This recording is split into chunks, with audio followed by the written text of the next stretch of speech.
Então, pessoal, a partir desse ponto, a gente vai dar continuidade ao nosso curso falando de um assunto específico. As aulas daqui por diante serão todas sobre antimicrobianos, ou como a gente costuma chamar, antibióticos, né? São aqueles medicamentos que eles vão combater as bactérias que estão agredindo o nosso corpo. A gente vai dar início, primeiro com alguns conceitos básicos, entender alguns, alguns aspectos desse grupo de medicamentos, para depois a gente falar dos grupos principais. Existem alguns medicamentos que eles são, alguns antibióticos que eles são restritos ao hospital. Então, a gente não vai focar muito neles, porque a nossa área, a nossa atuação do curso é na farmácia, né, no balcão. E a gente não vai ver todas as classes de antibióticos existentes, principalmente porque esse grupo de medicamentos ele não é de nossa responsabilidade em fazer indicação, fazer algum tipo de troca, porque vai vir por receita médica, todo aquele esquema que a gente já viu. Mas a gente precisa saber, para saber o que a gente está dispensando, para a gente também entender uma posologia que vem diferente da usual, se a gente conhece que aquele medicamento é para tomar de 12 em 12, e na prescrição vem de uma outra forma, a gente pode alertar ao nosso paciente. Então, a gente vai ver aqui, primeiramente, as bases teóricas de uso clínico. Então, a gente precisa entender por que é tão importante a gente aprender sobre esses medicamentos.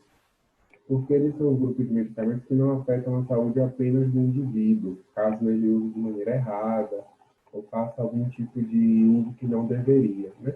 Então, os antimicrobianos, eles correspondem a uma classe de fármacos que é consumida frequentemente, tanto a nível hospitalar, quanto a nível de comunidade. Então, muitas pessoas vão ao hospital e lá precisam tomar um antibiótico, como também saem do hospital, de uma consulta clínica e precisam tomar um antibiótico em casa.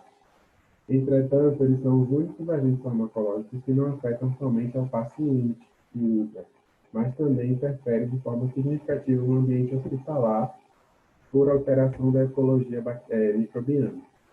Ou seja, quando o medicamento é tomado de forma incorreta ou durante um tempo de tratamento menor do que o prescrito, isso pode gerar algo que a gente chama de resistência bacteriana.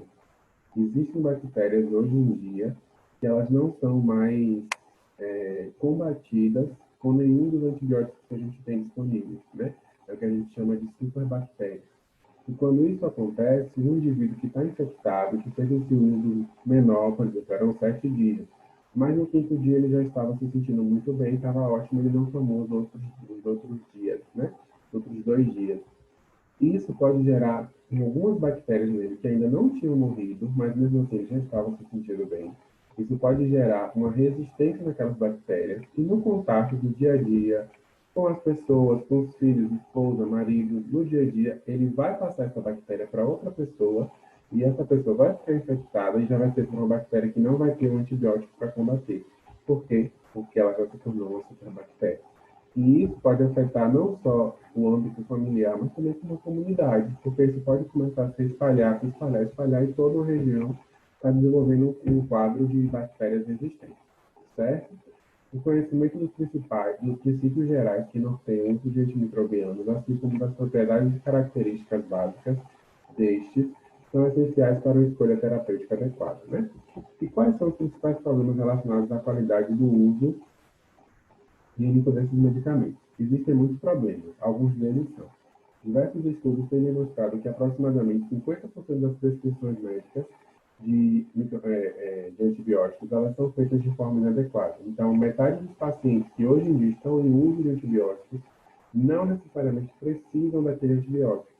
Muitas vezes o médico ele não tem esse feeling, essa percepção de que naquele caso, aquele indivíduo não vai necessitar de antibiótico, mas mesmo assim ele passa. E aí o paciente até usa, até faz uso direitinho, mas como ele não era necessário, ele pode gerar uma série de complicações, né?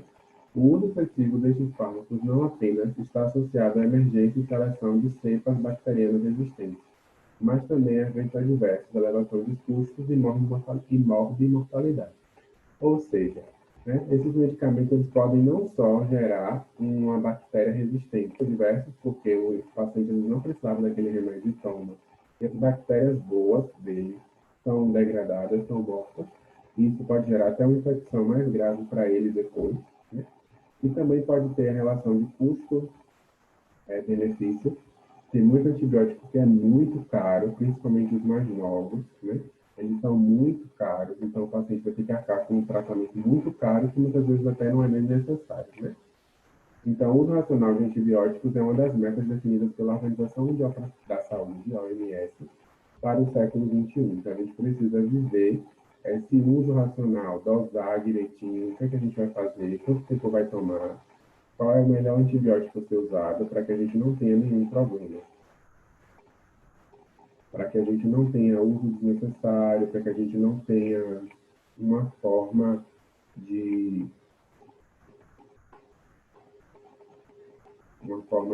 infecção bacteriana que seja resistente, né? Ainda falando um pouco sobre os conceitos gerais, a gente tem na prática clínica o uso desses antibióticos para duas coisas, ou de maneira profilática ou de maneira terapêutica. De maneira profilática é para evitar que aconteça um problema futuro. Então acontece muito, por exemplo, uma pessoa que vai extrair um dente, vai ao dentista, ele vai fazer um procedimento de extração de dente, vai fazer um canal, vai fazer algum tipo de procedimento. E para o dentista, para que você não tenha uma possível infecção, porque vai ser uma área que vai ser afetada, a gente sabe que a boca concentra diversas bactérias, né? A gente sabe que isso poderia deixar uma ferida aberta, uma porta, né? Principalmente porque a gente se alimenta, às vezes o alimento não está tão bem estéril, né? E aí a gente vai fazer essa ingestão dessa bactéria e para que não venha a acontecer um caso mais grave, um problema maior, a gente usa esse antibiótico de maneira profilática, né? Ou até mesmo em cirurgias que não da boca, cirurgias maiores, onde o médico vai precisar abrir uma parte muito grande, né? Vai fazer algum tipo de extração, de remoção de um pedaço de órgão, alguma coisa assim, a gente pode usar isso de maneira profilática. Mas também a gente tem o uso de maneira terapêutica, que é quando o indivíduo realmente está doente, o indivíduo passou por uma triagem, ele passou pela realmente necessidade de uso, ele está com a garganta inflamada, ele está com sinusite, ele sofreu um acidente e teve comprometimento de uma grande área do corpo, né? Então ele vai precisar usar esse antibiótico de maneira terapêutica, que é tratando mesmo a doença, né?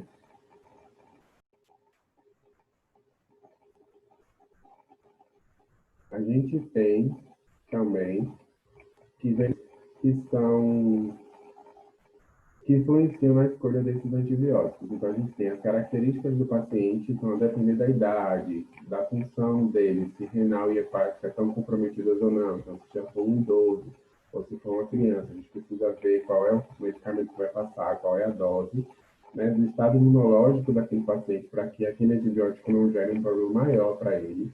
Aonde é a infecção, então, a depender do local da infecção, se for garganta, se for no pé, no braço, na cabeça, no ouvido, cada local desse, né, ele vai ter um antibiótico específico, um grupo específico de antibiótico. Por quê? Porque, a depender do local onde a infecção esteja ocorrendo, a gente tem um grupo característico de bactérias.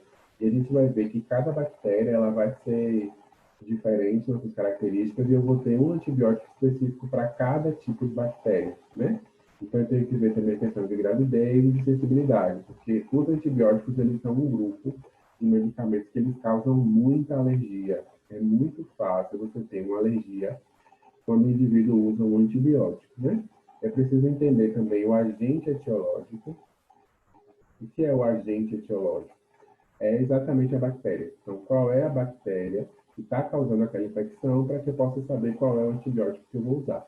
Isso é verificado geralmente por um teste, né? Por um teste de cultura.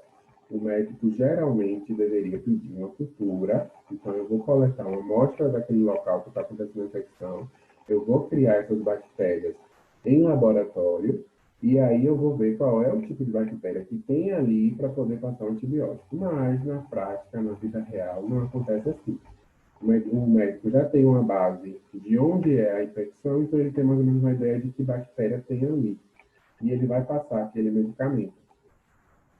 Caso não funcione, ou venha se piorar esse estado, a gente vai usar um outro medicamento aí sim, levando em consideração o antibiograma, né? Que é a cultura de bactérias. E eu também vou avaliar as propriedades dos antimicrobianos, como farmacocinética, farmacodinâmica, mecanismo de ação, o que é que vai atrapalhar aquele medicamento, se é muito tóxico e por aí vai. Então, realmente, só alguns conhecimentos básicos para que a gente possa ter uma ideia, né, de como fazer, de que medicamento usar, e como a gente vai proceder diante de uma necessidade de uso de antibióticos. Então, o aspecto que a gente precisa avaliar é a farmacocinética desse medicamento. O que é a farmacocinética? É a ciência que estuda a atuação do antimicrobiano no interior do organismo. Então, como é que ele vai ser absorvido, como é que ele vai ser eliminado, qual é a concentração que eu preciso para que eu tenha uma ação daquele medicamento. Então, isso aqui vai me dizer a meia-vida. Então, eu vou tomar de novo esse medicamento que horas? É de 8 em 8, é de 12 em 12. Então, quem nos diz isso é a farmacocinética, porque ela vai estudar o movimento desse medicamento, da quantidade que eu tomei, pelo período de horas, então como é que ele vai se comportar dentro do meu corpo. Então, se vocês for verem aqui, a gente tem esse gráfico.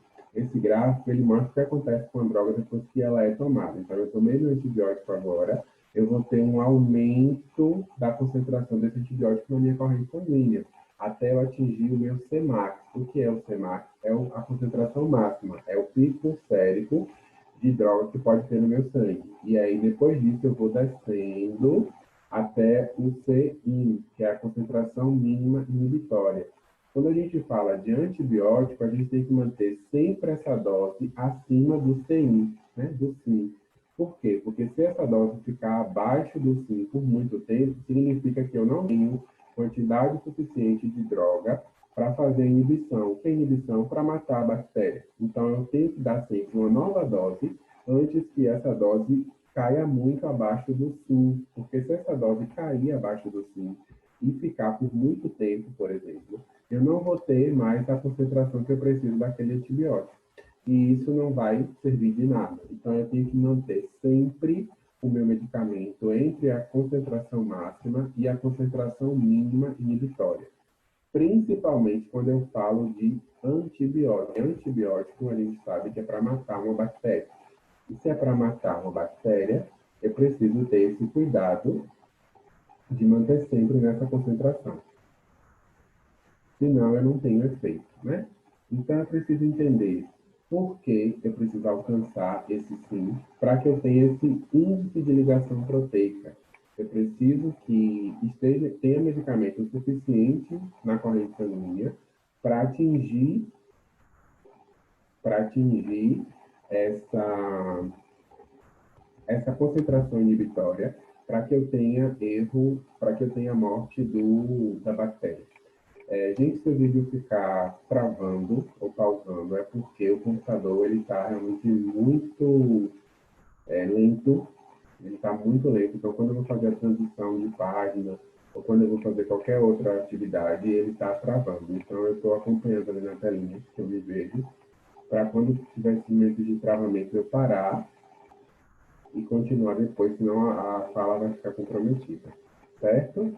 Então, eu tenho que observar, nesse sentido, a meia-vida, né? Então, eu tenho que a meia-vida do antimicrobiano corresponde ao tempo necessário para que a concentração sérica máxima alcançada com a administração da dose padrão se reduza à metade. É o que a gente já sabe. Então, quando eu administro o medicamento, ele tem um tempo para ser diminuído pela metade. Só que no caso do antibiótico, eu tenho que prestar atenção se quando acontecer essa meia-vida, quando acontecer essa redução pela metade, se esse valor que vai ficar, ele ainda faz parte da concentração mínima. Então, vamos supor, o medicamento é de 500 miligramas. Com o passar de 12 horas, ele vai ter a sua primeira meia-vida. Então, ele vai para 250. Então, eu preciso saber se esse 250 ainda está na concentração mínima inibitória. Porque se não tiver, eu vou ter que dar uma outra dose antes dessas 12 horas para que essa concentração não caia abaixo da concentração mínima. Então, se a concentração mínima é 300, eu sei que depois de 12 horas eu estou com 250. Então, eu já não tenho mais a concentração que eu preciso para matar a bactéria. Então, é por isso que eu preciso ter cuidado nesse tempo de administração, que eu preciso respeitar esse tempo de administração para que não falte droga no sangue e que eu não tenha uma perda de atividade, né? Outro fator que a gente precisa avaliar é a eliminação ou a excreção dessa droga, que ela é realizada principalmente através dos rins e do fígado, embora algumas drogas elas possam ser eliminadas pela pele, pelo trato gastrointestinal, pelo pulmão e por aí vai. Então, as substâncias eliminadas nas fezes, elas são geralmente aquelas ingeridas por via oral, que não são absorvidas, e aí eu tenho essa eliminação por via, é, é, por eliminação nas fezes, né? Pode haver eliminação também de antibióticos no leite, então eu preciso ter cuidado se for uma mãe amamentando, for tomar aquela substância, para saber se aquilo não vai causar mal para o filho, né? Para a criança que está recebendo o leite. E eu também tenho perda de antibióticos através de suor e de saliva, né? Que são, na verdade, os meios de excreção de qualquer medicamento antibiótico. A gente sempre tem que ter um cuidado a mais, porque a gente precisa observar os efeitos que aquilo pode causar. Então, a gente também tem uma questão que a gente precisa falar, que é sobre a farmacodinâmica. A farmacodinâmica, ela está relacionada com a atividade do meu medicamento. Então, o que é que esse medicamento vai fazer? Ó, ele vai entrar e vai ser absorvido. Depois ele vai agir como? Ele vai passar por onde? Ele vai ser acumulado no fígado, no rim, ele vai ser distribuído. Como é que ele vai matar essa bactéria? Então, isso tem a ver com a farmacodinâmica. E para isso a gente precisa ter só em mente duas coisas. Algumas drogas elas são tempo dependentes e algumas drogas elas são concentração dependentes. Então, quando a gente pensa nas drogas tempo dependentes, a gente tem que são aquelas que a sua ação é regida pelo tempo de exposição das bactérias às suas concentrações séricas e teciduais. A ação desses antimicrobianos não depende dos níveis séricos que eles atingem, mas depende do tempo que permanece acima da concentração inibitória mínima. Ou seja, os fármacos que são tempo dependentes, eles estão relacionados com o tempo que aquela droga fica no corpo. Então, alguns antibióticos eles precisam se manter mais tempo no corpo para que as bactérias possam morrer. Então, quando a gente fala de tempo, não me importa se a concentração máxima que ele vai atingir é 500 miligramas, 1.000 ou 2.000. O importante é que ele vai ficar 24 horas no meu corpo, 12 horas no meu corpo, 8 horas no meu corpo. Por quê? Porque a bactéria só vai morrer se ela for exposta por muito tempo. Eu não preciso muito de uma concentração muito alta, às vezes. Às vezes um comprimido só de 150 miligramas já é suficiente. Mas esse medicamento ele vai ficar quanto tempo no meu corpo? Ah, ele vai ficar 12 horas, 18 horas, 24 horas. Então, isso é que eu chamo de antibióticos tempo dependentes. Então, eu preciso realmente de mais tempo no organismo do que necessariamente uma concentração maior, mais alta, né? E como exemplos desses medicamentos tempo dependentes, a gente tem a vancomicina e os antibióticos que fazem parte do grupo dos beta-lactâmicos, né? A gente vai ver mais para frente o grupo por grupo, né? Então aqui, quando a gente for falar lá, a gente já vai ter essa informação, que a vancomicina e o grupo dos beta-lactâmicos, que é um grupo, eles são tempo dependentes. O que isso quer dizer? Eu preciso da droga por mais tempo do que o normal. Então, eu preciso que ela fique mais tempo. Não precisa necessariamente que ela fique com uma exposição muito grande. A concentração dele tem que bater 1 grama no meu sangue. Tem que ter 1 grama correndo, senão a bactéria não morre. Não. Isso é mais o tempo que ele vai ficar. Que é justamente o contrário do que a gente pensa em dose dependente ou concentração dependente. Eu preciso de mais droga, eu preciso de uma concentração, uma quantidade no corpo muito maior. Então, quando a gente fala dos antimicrobianos, dos antibióticos dose dependentes, a gente tem que os aminoglicosídeos e as fluoroquinolonas, que também são dois grupos que a gente vai ver mais para frente, são aqueles que exibem propriedades de destruição de bactérias em função da concentração.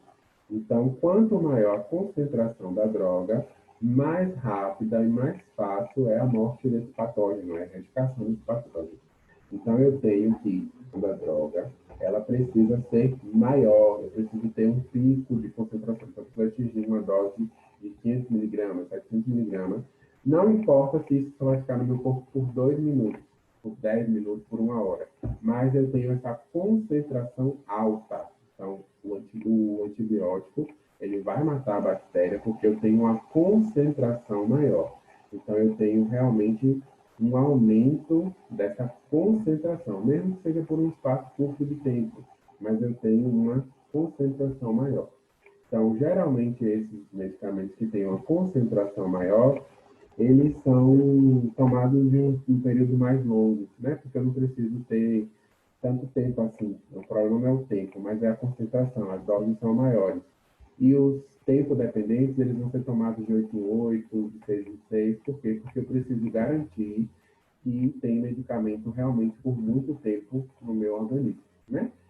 Então, eu tenho aqui que alguns efeitos pós-antimicrobianos eles podem ser encontrados, né? Então, o efeito pós-antimicrobiano reflete a manutenção da supressão do crescimento, mesmo quando as concentrações séricas do fármaco já diminuíram. Então, micro-organismos gram-negativos expostos aos animais, eles podem ser, por exemplo, tomados uma dose única. Então, tem, por exemplo, a azitromicina, que é um medicamento que a gente vai falar mais para frente, ele é tomado em dose única. É um comprimido ao dia, por 3 dias, 5 dias, aí depende do tratamento que o médico passar. Mas ele pode ser tomado só uma vez por dia. Por quê? Porque eu tenho um efeito que continua mesmo após a retirada desse medicamento. E que a gente já viu, né, que a resistência bacteriana, a gente tem diversos fatores que vão contribuir para essa resistência bacteriana. Então, alguns deles a gente já falou, que é uso errado, uso por tempo inadequado, quando abandono o tratamento, quando eu uso por um caso que eu não precisava usar. E aí eu tenho esse problema de não precisar e gerar uma resistência bacteriana. Esse esquema que eu trouxe é só para a gente diferenciar o que são bactérias gram-positivas e gram-negativas, né? Então, assim, as bactérias elas são divididas em dois grupos, as gram-positivas e as gram-negativas. Isso é importante para a gente saber que tipo de droga usar. Então, se for uma bactéria gram-positiva, eu vou usar uma classe de medicamento. Se for uma bactéria gram-negativa, eu vou usar uma outra classe de medicamento. As bactérias gram-negativas, elas são mais resistentes. Então, a gente vai precisar usar um antibiótico um pouquinho mais forte para poder matar ela. As bactérias gram-positivas, elas são mais fáceis de matar. Por quê? Se vocês observarem os desenhos, a parede celular da bactéria gram-positiva, ela é composta por peptidoglicano e a membrana plasmática. Então, eu só tenho uma membrana. Isso aqui, vamos pensar em entrada na célula. Então, para eu conseguir entrar na célula, eu só tenho uma barreira de peptidoglicano e uma membrana plasmática. Se eu conseguir derrotar essa barreira de peptidoglicano, eu já consigo entrar na bactéria. Então, é muito mais fácil para o antibiótico ele romper essa barreira de peptidoglicano e conseguir entrar na célula.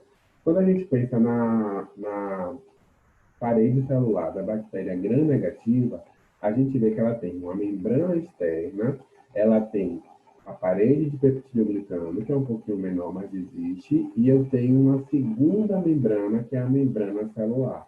Então, para o antibiótico entrar nessa bactéria, ele tem que passar por mais paredes. Então, ele tem que vencer uma primeira membrana, aí ele tem que passar por um peptidoglicano para conseguir passar pela segunda membrana. Então, realmente é muito mais difícil. Então, geralmente, a gente precisa usar medicamentos mais fortes, antibióticos mais específicos. Por quê? Porque eu vou conseguir vencer essa dupla camada. Na verdade, ela é uma tripla camada, né? Se a gente for considerar o peptidoglicano. Na gram-positiva, eu consigo arrancar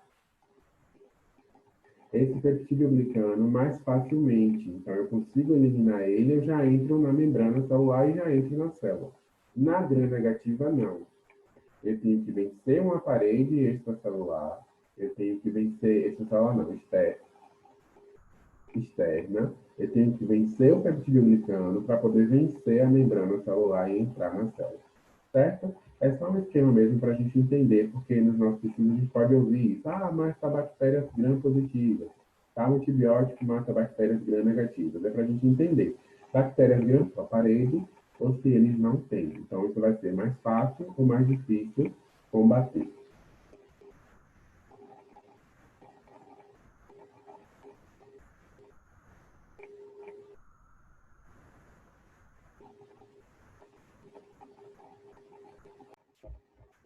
Então, a gente vai começar a ver agora os grupos farmacológicos. Então, a gente vai começar a ver cada grupo separadinho de antibióticos. O primeiro grupo que a gente vai ver são os beta-lactâmicos. Os beta-lactâmicos é o maior grupo de antibióticos que a gente tem, porque pertencem a esse grupo 4 subclasses. Então, a gente tem as penicilinas, as cefalosporinas, carbapenêmicos e os monobácteros. Desses 4, tanto a penicilinas quanto as cefalosporinas, elas são as mais utilizadas. Mas os carbapenêmicos e os monobácteros, eles também são utilizados. Eles têm características específicas que justificam os usos deles. Então, nesse primeiro momento, a gente vai ver a maioria dos antibióticos que a gente conhece. Por quê? Porque eles são os mais antigos, eles foram os primeiros que foram conhecidos, os primeiros que foram estudados, para a gente poder ter um uso de antibióticos na prática clínica. Esse grupo, ele é mais antigo, mas também ele é um dos grupos que mais apresenta resistência, porque por muito tempo se usou eles de maneira indiscriminada. A gente sabe que antigamente, para comprar antibiótico, a gente não precisava de receita. Isso é realmente novo, é uma legislação nova, porque se começou a entender o mal que se tinha de dor de cabeça, eu tomo amoxicilina, dor no pé, eu tomo amoxicilina, coçou o nariz, eu tomo amoxicilina, garganta deu uma arranhada, eu tomo amoxicilina, né? Então, a gente tem as informações aqui agora, geral, o que são os beta-lactâmicos, de maneira geral, de maneira... o que eu falar aqui vale para as 4 subclasses, os 4 grupos, né? E depois a gente vai ver cada grupo especificamente e suas características. Então, eu tenho aqui o grupo de antimicrobianos classificados como beta-lactâmicos, possui em comum no seu núcleo estrutural o anel beta-lactâmico. Então, quem mata a bactéria é o anel beta-lactâmico. É uma estrutura química presente na molécula de todas essas drogas que ela vai matar a bactéria. Então, bactericida é um antibiótico que ele mata a bactéria. Bacteriostático é um antibiótico que só inibe o crescimento. Então, vamos lá. Eu tenho 5 bactérias no meu corpo e eu quero matar essas 5 bactérias. Se eu tomar um bactericida, eu vou matar as 5 bactérias. Então, o antibiótico ele vai entrar, vai ser absorvido, vai chegar na bactéria e vai matar a bactéria. Se eu tomar um bacteriostático, ele não vai matar, ele vai inibir o crescimento. Por quê? Se eu tenho 5 bactérias e eu não trato, essas 5 bactérias vão virar 10, que vão virar 20, que vão virar 50, que vão virar 1000. Quando eu tomo um bactericida, a função dele é matar. Ele vai matar as bactérias. Quando eu tomo um bacteriostático, eu estou suprimindo a reprodução. Então, aquelas 5 bactérias primeiras não vão virar 10, não vão virar 20, não vão virar 100. Qual é a função disso? Qual é a função disso? Se eu tiver necessidade de matar porque é uma bactéria resistente, eu sempre vou dar um bactericida.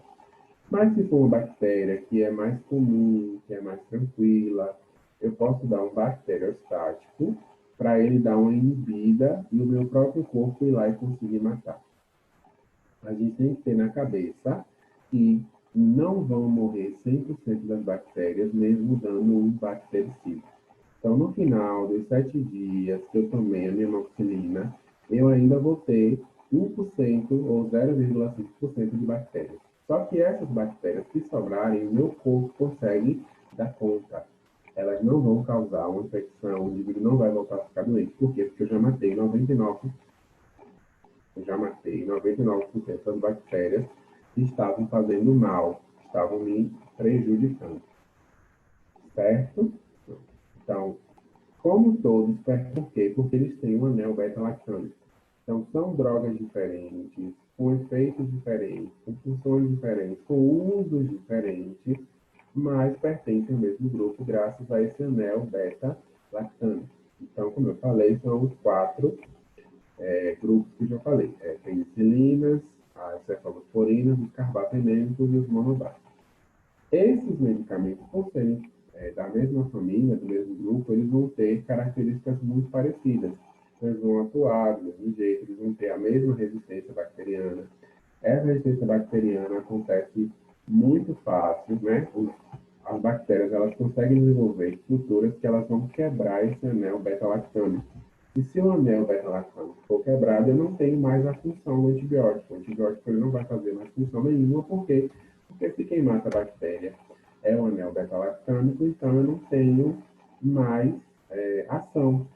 Não acontece mais a ação, porque eu destruí o anel beta-lactâmico, certo?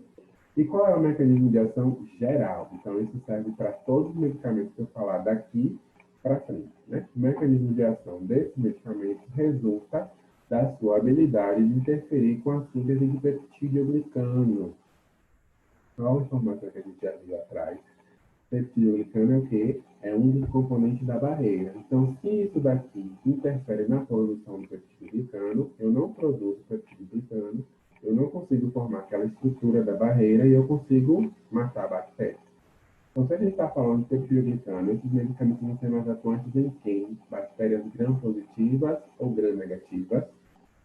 Gram-positivas, porque as gram-positivas é que tem aquela camada grande, aquela faixa grande de peptidoglicano. E é esse peptidoglicano que forma a estrutura da bactéria, que a estrutura é o corpo. Então, eu tenho um corpo da bactéria formado por peptidoglicano. E se eu tenho essa formação de corpo com peptidoglicano, isso significa que esses medicamentos eles não vão deixar esse peptidoglicano se formar. Então, a bactéria ela não vai ter o quê? Forma. E sem forma, ela morre. Então, esse é o mecanismo de ação, é interferir na produção dos peptidoglicano na parede, na estrutura celular daquela bactéria.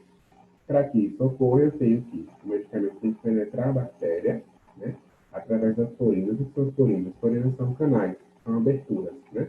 São espaços que a bactéria tem para permitir a entrada de substrato. A bactéria não precisa de proteínas, ela precisa de substrato para viver, né? Então, ela vai ter porinas, que são aberturinhas que vão deixar essas coisas entrar, né? A água e tudo mais. Então, o medicamento ele vai entrar por aí, na membrana dessas bactérias. Eles não podem ser destruídos pelas beta-lactamases.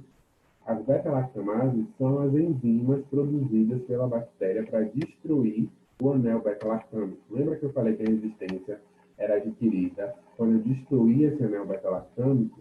Então, quem faz isso são as beta-lactamases, que são as enzimas que destroem o anel beta-lactâmico e essa destruição inativa a droga. Então, a droga tem que entrar,